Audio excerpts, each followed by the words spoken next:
Vitengo vya wanajeshi wa Urusi vimezingirwa na Ukraine au na vikosi vya kijeshi vya Ukraine huko mkoani Donetsk. Nani amethibitisha taarifa hii na kusihi tu ya kwamba undani wa taarifa hii? Basi ungana nami mwanzo hadi mwisho utafahamu kiundani kabisa kuhusu ripoti ya vitengo au wanajeshi wa Urusi kuzingirwa huko mkoani Donetsk. Na mara baada ya ripoti hii utasikia ripoti nyingine kuhusu ndege ya Ukraine ambayo imeshambulia na kuipiga chini ndege ya kivita ya Urusi. Ni wapi? Basi pia utasikia hapa na imekuwaje undani wa ripoti hizi. Basi unaweza kubonyeza neno subscribe kama bado hujafanya hivyo. Nikianza na ripoti ya vitengo vya wanajeshi wa Urusi kuzingirwa huko mkoani Donetsk. Kamanda mkuu wa majeshi kutoka nchini Ukraine anayefahamika kama Oleksandr Syrskyi amesema leo hii Septemba 29 kwamba vikosi kadhaa vya kijeshi vya Urusi vilizingirwa karibu na mji wa Dobropilya katika jimbo la Donetsk la Ukraine wakati wa mashambulizi makubwa yanayoendelea. Kamanda huyo ameeleza hivyo. Katika mwezi uliopita, mwezi Agosti, vikosi vya Ukraine vimekuwa vikiwarudisha nyuma wanajeshi wa Urusi ambao walikuwa wamesonga mbele kwa kasi umbali wa kilomita 15 hadi 20 zikiwa ni sana maili 6 kuelekea barabara kuu ya kimkakati ya Dobropilya Kramatorsk karibu na kijiji au jiji linaloshindaniwa la Pokrovsk, ambapo tangu mwishoni mwa mwezi Agosti vitengo vya Ukraine vimeteka tena vijiji kadhaa katika eneo hilo. Vikosi vya Ukraine vimekomboa kilomita za mraba 175 zikiwa ni sana maili za mraba 68 wakati wa mashambulizi yake yanayoendelea, wakati pia kilomita za mraba 195 zimeondolewa kutoka kwa vikundi vya hujuma. Taarifa kamanda Oleksandr Syrskyi imeeleza hivyo.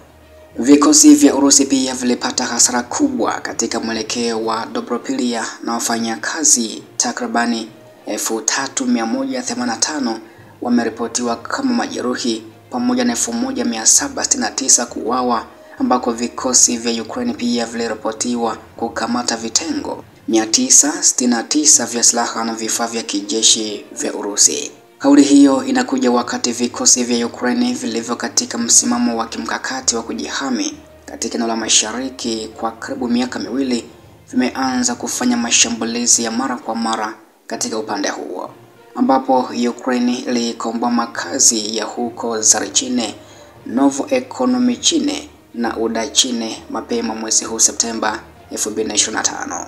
Hata hivyo, Urusi imedumisha hali ya juu ya operation, yani mashambulizi ya kukera katika mstari wa mbele katika majira yote ya kiangazi mwaka huu.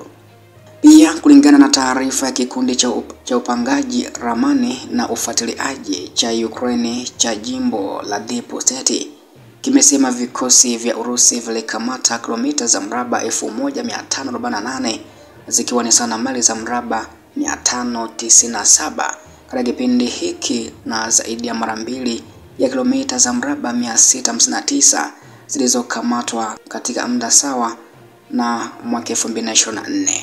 Ripoti nyingine ambayo nilikudokeza kufahamisha katika ripoti hizi mbili tofauti ni kuhusu ndege ya Ukraine kuishambulia na kuyangusha ndege ya kivita ya Urusi aina ya Mi-28N, ambapo kamanda wa kikosi cha mifumo isiyo na rubani amesema ya kwamba ndege isiyo na rubani ya FPV ya Ukraine, yani yenye muonekano wa kwanza, imeiangusha ndege ya Urusi aina ya Mi-28N katika mkoa wa Donetsk. Robert Madiyar amesema ya kwamba marubani kutoka brigedi ya 59 vikosi vya mifumo isiyo na rubani waliharibu helikopta ya Urusi karibu na kijiji cha Kontrarvinka, ambapo mgomo huo ulitokana na uratibu wa juhudi za kijasusi na uendeshaji na unmanned system forces. Inasemekana ya kuwa picha zinaonyesha kuangushwa kwa helikopta ya Mi-28N ya Urusi karibu na kijiji cha Kontrarvinka katika mkoa wa Donetsk. Kontrarvinka iko katika mkoa wa Donetsk inayokaliwa na Urusi karibu na mpaka wa oblasti ya Dnipropetrovsk, takriban kilomita 20 pekee kutoka kijiji cha Mezova. Mi-28N ni helikopta ya mashambulizi ya Urusi iliyoundwa kwa ajili ya mapambano ya hali ya hewa yote, ikiwa ni mchana na usiku, na ni silaha nzito, na safu ya silaha imeundwa kuchukua vifaru, askari wa miguu na shabaha zingine kwenye uwanja wa vita kwa usahihi na nguvu ya moto.